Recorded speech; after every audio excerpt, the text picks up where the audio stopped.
আজকে আমি রান্না করব আলু দিয়ে ভোলা মাছ দিয়ে আজকে সুন্দর একটি রেসিপি তৈরি করে দেখাবো, ভোলা মাছের ঝাল।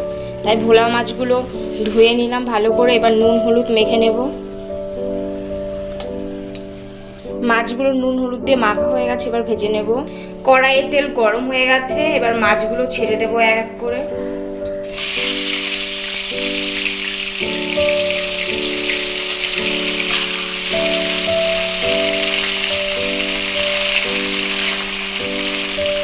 মাছগুলো ভাজা কমপ্লিট হয়ে গেছে।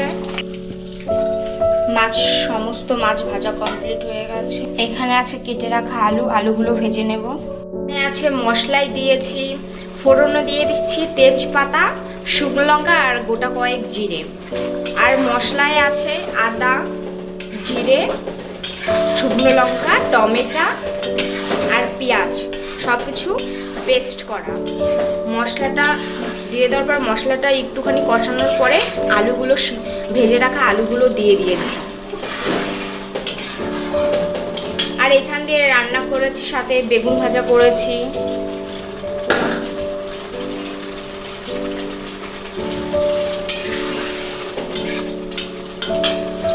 ভালো করে কষানো হয়ে গেছে, এবার ঝোল দিয়ে দেবো। মশলা করে রাখা ঝোলটা দিয়ে দেবো। এবার ফুটুক অনেকক্ষণ ধরে, ভালো করে মশলাটার সাথে আলুগুলো। তরকারি অনেকটাই ফুটে এসছে, নামানোর আগে ধনেপাতাগুলো দিয়ে দেব।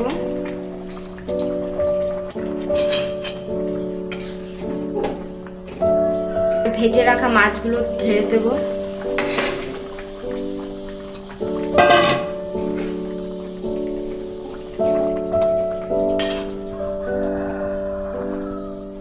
এখানে আছে গরম মশলা।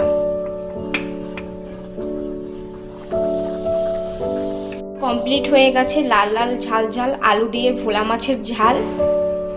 এইভাবে রেসিপিটা তৈরি করে দেখবে, অনেক টেস্টি হয়। ভিডিওটা ভালো লাগলে অবশ্যই লাইক কমেন্ট শেয়ার করে দেবে।